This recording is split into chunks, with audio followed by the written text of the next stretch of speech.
አግዙት አለበለዚያ እኔ አሳክሟለሁ። ብፁዕ አቡነ መርቆሬዎስ የሳቀ አምባሳደራችን ኮሜዲ በረከት በቀለ ወይም ፍልፍሉ ዛሬ የሁላችንም ርብርብ ይፈልጋል። ተራው የኛ ነው።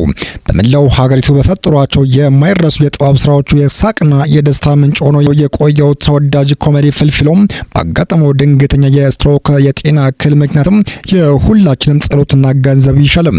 ሁኔታውን በቅርበት የተከታተሉ የካናዳ ሀገረ ስብከት ሊቀ ጳጳስም ብፁዕ አቡነ መርቆሬዎስ ለጥበብ ባለሙያ ያለውን አዎንታዊ ፍቅርና አሳቢነት በመግለጽ መላው ኢትዮጵያውያን ከያኔ አስፈላጊውን የሕክምና እርዳታ እንዲያገኙ ከጎን እንዲቆሙም ጥሪ አቅርበዋል። የብልጽግና ፓርቲ የፓርላማ እጩ የነበሩ የአዲስ አበባ ዩኒቨርሲቲ ፕሬዝዳንት በዳንኤል ክብረት ተተኩ። በሰባተኛው ጠቅላላ ምርጫ ላይ ብልጽግና ፓርቲ በመወከል በአዲስ አበባ ከተማ ለፓርላማ አባልነት እጩ ሆነው ቀርቡ የነበሩ የአዲስ አበባ ዩኒቨርሲቲ ፕሬዝዳንት ዶክተር ሳሙኤል ክፍሌ በጠቅላይ ሚኒስትር የማህበራዊ ጉዳይ አማካሪ ዲያቆን ዳንኤል ክብረት ተተኩ። ዶክተር ሳሙኤል ከምርጫ ራሳቸውን ያገለሉ በግል ምክንያት እንደሆነ ለምርጫ 2018 ዓመተ ምህረት ኢትዮጵያ ኢንሳይደር ተናግሯል። ዶክተር ሳሙኤል ገዢው ፓርቲ በአዲስ አበባ ከተማ ለፓርላማ እንዲወዳደሩ ካቀረባቸው 20 እጩዎች መካከልም አንዱ ነበሩ። እጩ በስድስተኛ ዙር በጠቅላላ ምርጫ ብልጽግና ፓርቲ በመወከልም ለአዲስ አበባ ከተማ ምክር ቤት ተመርጠው እንደነበሩ ይታወሳል።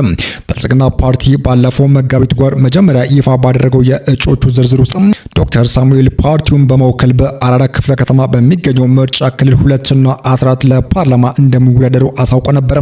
ዶክተር ሳሙኤል ገዢ ፓርቲ ባዘጋጀው የእጩ ማስታወቂያ ይፋ መድረኮች ላይ በመገኘትም ተወዳዳሪነታቸውንም አረጋግጧል። ሆኖም ግን የእርሳቸው እጩነት ከአዲስ አበባ ዩኒቨርሲቲ ኃላፊነታቸው ጋር የሚቃረን መሆኑን በሕግ በማስደገፍ የገለጹ ወገኖችም ተወዳዳሪነታቸውን ጥያቄ ውስጥም ከቷል።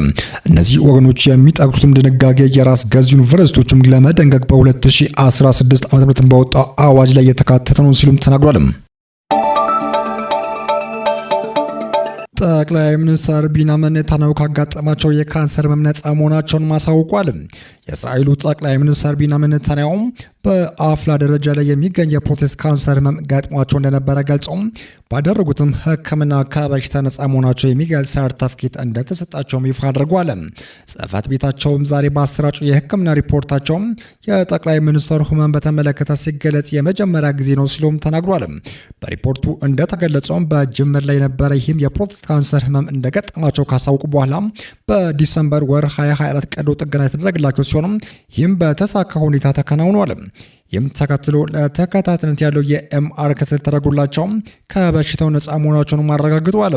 ጠቅላይ ሚኒስትሩ በኤክስ ገጻቸው ላይ ባሰፈሩት መልእክትም ደግሞ ከህመሙ ነፃ መሆናቸው የተገለጸላቸው ከ2 ወር በፊት መሆኑን ገልጸው ጨምሮም ይህም የህክምና ሪፖርት ይፋ እንዲሆን የዘገየው ኢራን ይህን ለፕሮፓጋንዳ እንዳልተጠቀመው ሲሉም ተናግረዋል።